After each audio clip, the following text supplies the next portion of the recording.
As wildfires rage across California, Edison International, a major power supplier in the state, prepares to release earnings.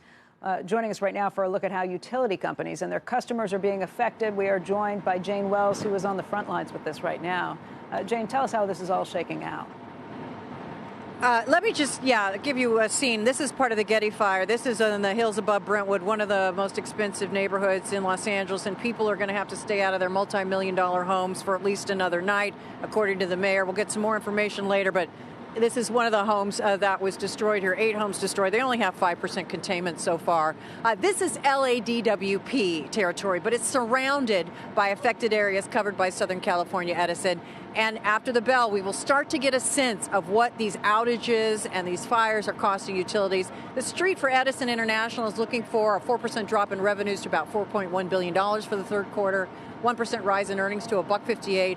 But as more winds are expected to come in later this week and more outages, the governor is now ordering an investigation into whether these outages are excessive, if the utility company should be penalized for them, and whether they should be barred from charging people for power that they're not getting during the outages. His particular outrage is leveled at PG&E. Listen.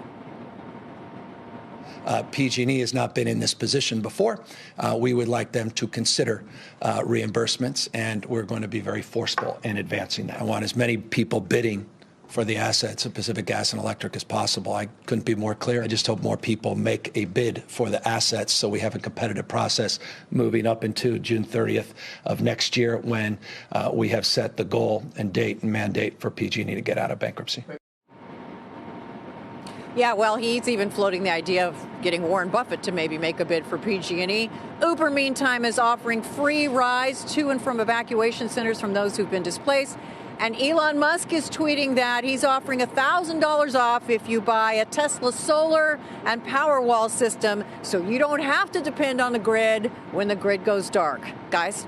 Jane, just in terms of thinking that it's excessive to have these shutdowns, these power outages, how can they argue that when some of these fires may have very well been started by lines that weren't shut down?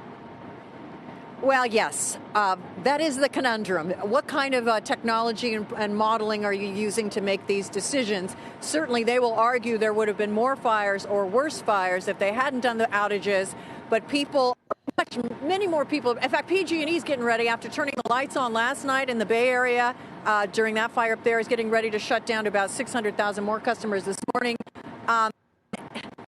Yeah, it's an iffy thing. It's an iffy thing, Becky.